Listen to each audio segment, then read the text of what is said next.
Alright guys, so here we are in Logic and we've got this little house track palaver thingamajig loaded up, and I want to show you how we can make use of multiband compression instead of general compression, so we can get a different sound, a better mix, just a general different tactile feel and sound.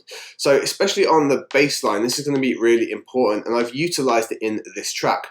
Now, generally, I'm going to be using FabFilter Multiband, which is this guy right here, and that is as simple as the setup is. You can use any multiband compressor as long as it can take a sidechain input to some degree. It doesn't really matter. I use this because I like the fact that I can visualize it, use the analyzer, and there's just some nifty features in that are dead useful, which that's the reason I use it, but you can use any one as long as it takes a sidechain input.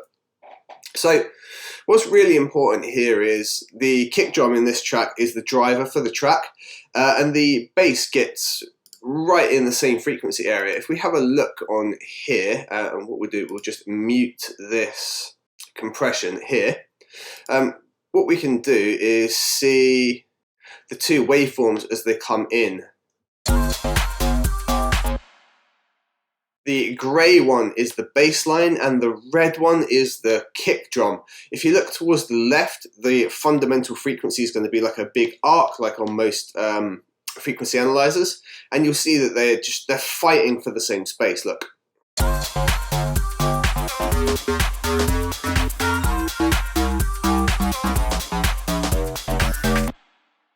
Now what this does is just allow us to take the area where the two things are fighting and separate them apart. So if I just re-engage this channel again,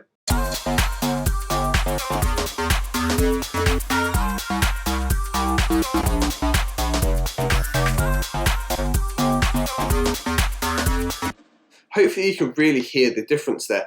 I'm going to play it again. What I suggest you do is listen to sort of the top end of the kick drum, the kind of puh that you get out of it, right? That really appears so much more when there's this 6 dB of compression going on, despite the fact that it's not really touching that frequency area, it's really touching the low end, but it's just giving them space to work with each other, and it allows everything to be a bit clearer.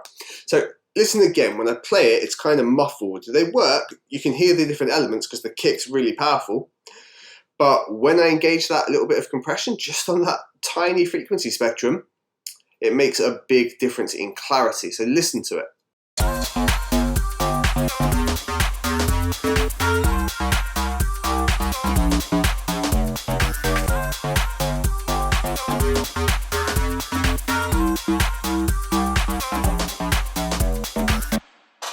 It also gives like some movement and flex to the bass line, even though a lot of it isn't really changing. It's just interesting the way your mind and ears pick up these different things. So let's have a look how we can set that up, how it works. But more importantly, we're going to first look at the compressor and what kind of a difference that would make. So on here as well, I've got a compressor pumping away. As you can see, that's doing a lot less compression. That only takes about 2 dB down each time. And I do that just to get a little bit of wave and movement in the track. But to achieve the same clarity, I would have to be taking out about 9 decibel. And that's going to really affect how everything works with the sound. So if I disable my multiband now, and we're going to gauge this so it takes about 9 dB away instead.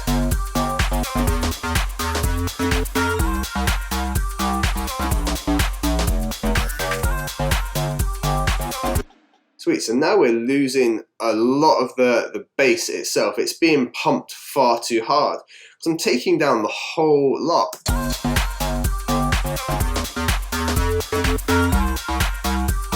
And without the compression, the drums just become lost.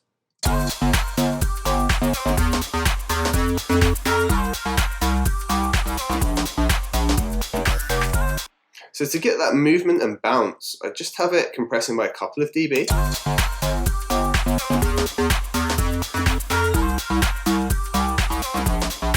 And then we control the areas that are fighting together with a bit of multiband, which in this case was just this low area here.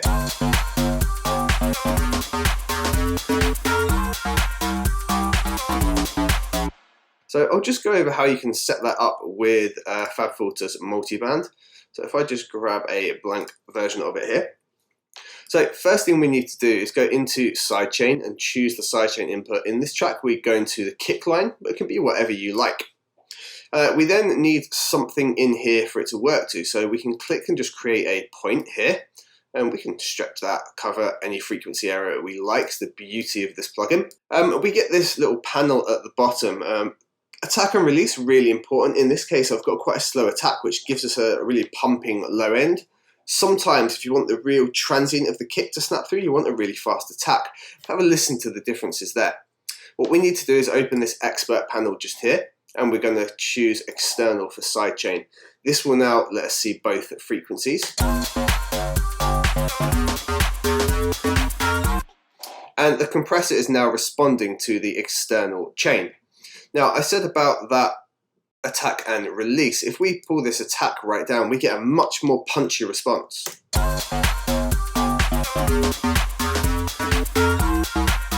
But it's a bit robotic and a bit sharp. I quite liked, on this particular track anyway, a slightly slower attack and a slower release. It gives more of like a wobble and a feel of like a wave, a sea of movement, rather than this punchy thing cutting through. It's not that kind of track.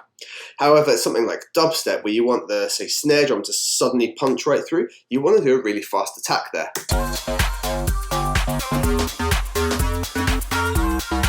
Now the other thing here, we've covered about the same frequency area, but you see we've got this slope off and it's starting to take out some of the other frequencies in the bass line. It's only dipping them by a few dB, but it's audible, you can hear what's going on. So one of the great things you can do in this is you can change the crossover amount even though it's not going into a new section. So I do just the 48 dB crossover, we bring it right down to 100, and here we go.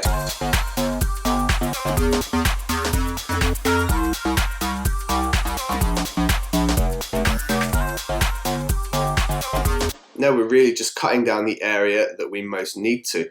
Now, something else we can do is create some movement and flex based on this same sound on the bass line to get them to kind of juxtapose each other. So when the kick drum takes out the low end, we can make it add a bit of high end into the bass.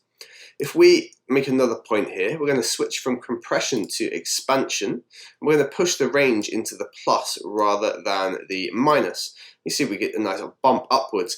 Now when the kick drum comes in, and we switch this to external, now when the kick drum comes in, it's going to add frequency in that area.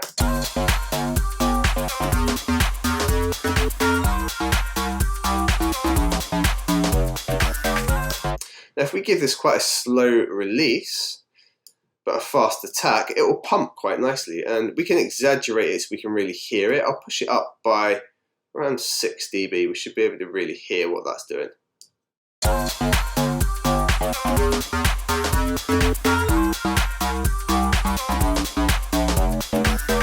If we solo it out, we can choose the exact area we want it to accentuate. If we have a listen and find a really pleasing bit we want to pop out with each kick drum, we can do that.